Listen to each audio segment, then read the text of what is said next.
Miren aquí otra vez en estas moléculas más grandes cómo imperan estas fuerzas intermoleculares de dispersión o de London.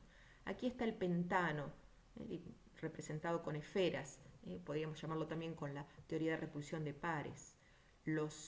Está todo comprimido, pero aquí están los tetraedros que conforman esta cadena de pentano.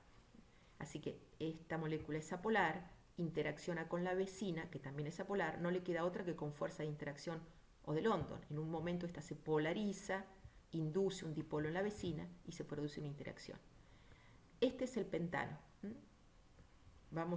Hay una explicación para un isómero, pero nosotros nos vamos a quedar con el concepto de polarizabilidad, de fuerza de dispersión, de dipolo inducido para las moléculas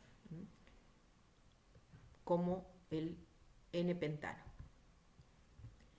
Pero veamos aquí, ahora vamos a tratar de comparar las fuerzas que vimos dipolo-dipolo, acuérdense que la vimos para el acetonitrilo, con las de dispersión o de London que se dan en las moléculas que no tienen polaridad. Entonces aquí fíjense lo que dice. Si las moléculas, muy importante, tienen más o menos aproximadamente la misma masa y tamaño, entonces, solo si tienen más o menos la misma masa aproximadamente, las atracciones dipolo-dipolo son más fuertes que las de dispersión o de London. Hasta ahora vimos dos tipos, de dispersión o de London recién y dipolo-dipolo. ¿Cuáles son más intensas? Esa es la pregunta. Para responder a eso tenemos que comparar a masas aproximadamente iguales, que es este caso, propano, éter de metílico, acetaldehído, acetonitrilo. Si vemos las masas, 44 UMA o 44 gramos el peso molecular, 46, 44, 41, similares. En ese caso, las fuerzas de dipolo-dipolo son más intensas, son más fuertes que las de dispersión o de London. Es importante siempre saber cuál fuerza es más intensa, siendo en este caso podemos comparar dipolo-dipolo con fuerzas de dispersión o de London, pero es importante que sepan conocer cuál fuerza es más intensa una frente a otra. Acá los podemos comparar dipolo-dipolo con dispersión y de London, que son de distinta naturaleza, solo porque las masas son aproximadamente iguales. Y ahora vamos a ver otro tipo de fuerza intermolecular. Este tipo de fuerza intermolecular es el enlace de hidrógeno o enlace puente hidrógeno, también conocido como enlace puente hidrógeno. Ese es otro nombre que le damos.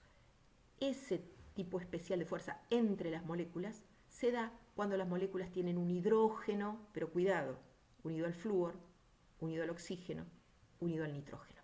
Ejemplo, el agua. El agua tiene un hidrógeno unido a un oxígeno, que es en este caso. Entonces ahí se dan las fuerzas de puente hidrógeno. Y aquí se están explicando muy bien. Fíjense, una molécula de agua, ustedes ya saben que es angular. Parte negativa de la molécula, que es donde están los electrones libres, interacciona, puntos rojos, fuerza intermolecular, por puente hidrógeno con el hidrógeno de la vecina. Esta es puente hidrógeno. Ya sé que es un dipolo y un dipolo, pero en este caso especial la llamamos puente hidrógeno. Fíjense lo que pasa en el ácido fluorhídrico. También hay puente hidrógeno porque hay un hidrógeno unido a un flúor. Esto hace que haya este tipo de unión entre la parte negativa y el hidrógeno de la vecina. Lo mismo para el amoníaco. Y lo mismo entre el amoníaco y el agua. Fíjense, puente hidrógeno. Parte negativa con el hidrógeno de la vecina. Parte negativa con el hidrógeno de la vecina. Eso es puente hidrógeno. Sepan que solo se da si hay hidrógeno unido al flúor, hidrógeno unido al oxígeno, hidrógeno unido al nitrógeno. En este caso, del acetonitrilo, hay hidrógeno, fíjense, pero no están unidos al oxígeno, están unidos al carbono, acá se ve muy bien. No hay puente hidrógeno.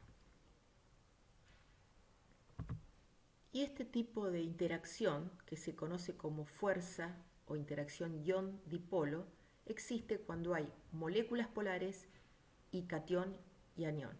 Ese es el caso, por ejemplo, de las disoluciones. Aquí tomemos el ejemplo de una disolución de cloruro de sodio, disoluciones de compuestos iónicos en agua. Ahí podemos encontrar estas fuerzas de tipo ion-dipolo.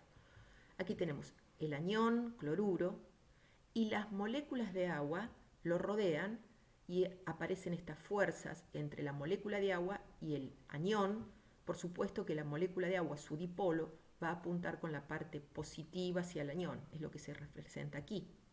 Y si vamos al catión, también está rodeado, interaccionando con las moléculas del agua. Estos puntos rojos serían la fuerza ion-dipolo, en este caso catión-dipolo. Y por supuesto que aquí, con la parte rosa, que es la parte negativa de la molécula, se origina la interacción. Otro tipo de fuerzas intermoleculares, si bien aparecen iones, así que sería entre moléculas e iones, fuerza ion-dipolo. Este esquema resume un poco lo que vimos en toda esta clase. ¿Qué tipo de fuerzas intermoleculares existen en un líquido? Vamos a hablar del ejemplo de los líquidos. Primero tenemos que ver si existen iones presentes o no en un líquido. Elijamos el agua.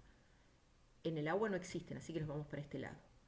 ¿Hay moléculas polares involucradas en el agua? Sí, porque son polares, así que seguimos esta flecha. ¿Existen en el agua átomos de hidrógeno enlazados al nitrógeno, oxígeno, flúor? Sí, en el agua sí. Entonces, si es sí, quedamos en que las fuerzas que imperan son las fuerzas intermoleculares de tipo puente hidrógeno. Elijamos otros ejemplos. El líquido hexano. ¿Existen iones presentes? No. ¿Hay moléculas polares? No, porque el hexano es un alcano apolar. Nos vamos por aquí. Y aquí nos dice que solo existen las fuerzas de dispersión o de London. Aquí nos da dos ejemplos en el que también podríamos ubicar al hexano. Y así trabajamos con este esquema. Practíquenlo ustedes para una disolución, por ejemplo, de sulfato de cobre en agua. ¿Cómo aplican este esquema a ese ejemplo? Aquí un diagrama muy similar al que acabamos de ver. Bueno, volvamos a hacer ese ejercicio para lo que yo les acabo de decir, que piensen cómo aplican este diagrama, que es un diagrama de flujo, para una solución de una sal en agua, sulfato de cobre en agua. ¿Cómo nos guiamos con este esquema? Primero, hay moléculas o iones interactuantes. Pensemos en una solución de sulfato de cobre. ¿Qué tenemos? Moléculas de agua, que ya sabemos que son polares. Tenemos cationes cobre 2+, y aniones sulfato con sus dos cargas negativas. Entonces, hay moléculas y hay iones. Entonces, ¿participan iones? Sí, participan moléculas y iones. Así que nos vamos por aquí. ¿Están presentes moléculas polares y también iones? Sí, lo acabo de decir, las dos están presentes. Así que nos vamos por aquí. Y las fuerzas que ocurren son de ion-dipolo. En el libro les da como ejemplo el bromuro de potasio en agua. Yo lo acabo de explicar para algo que es similar, el sulfato de cobre en agua. Son fuerzas de tipo ion-dipolo. Por más que sea agua, ahí no hablamos de puente hidrógeno porque no es la molécula del agua con otra molécula con puente hidrógeno, sino que está la solvatación de cada uno de los cationes y aniones.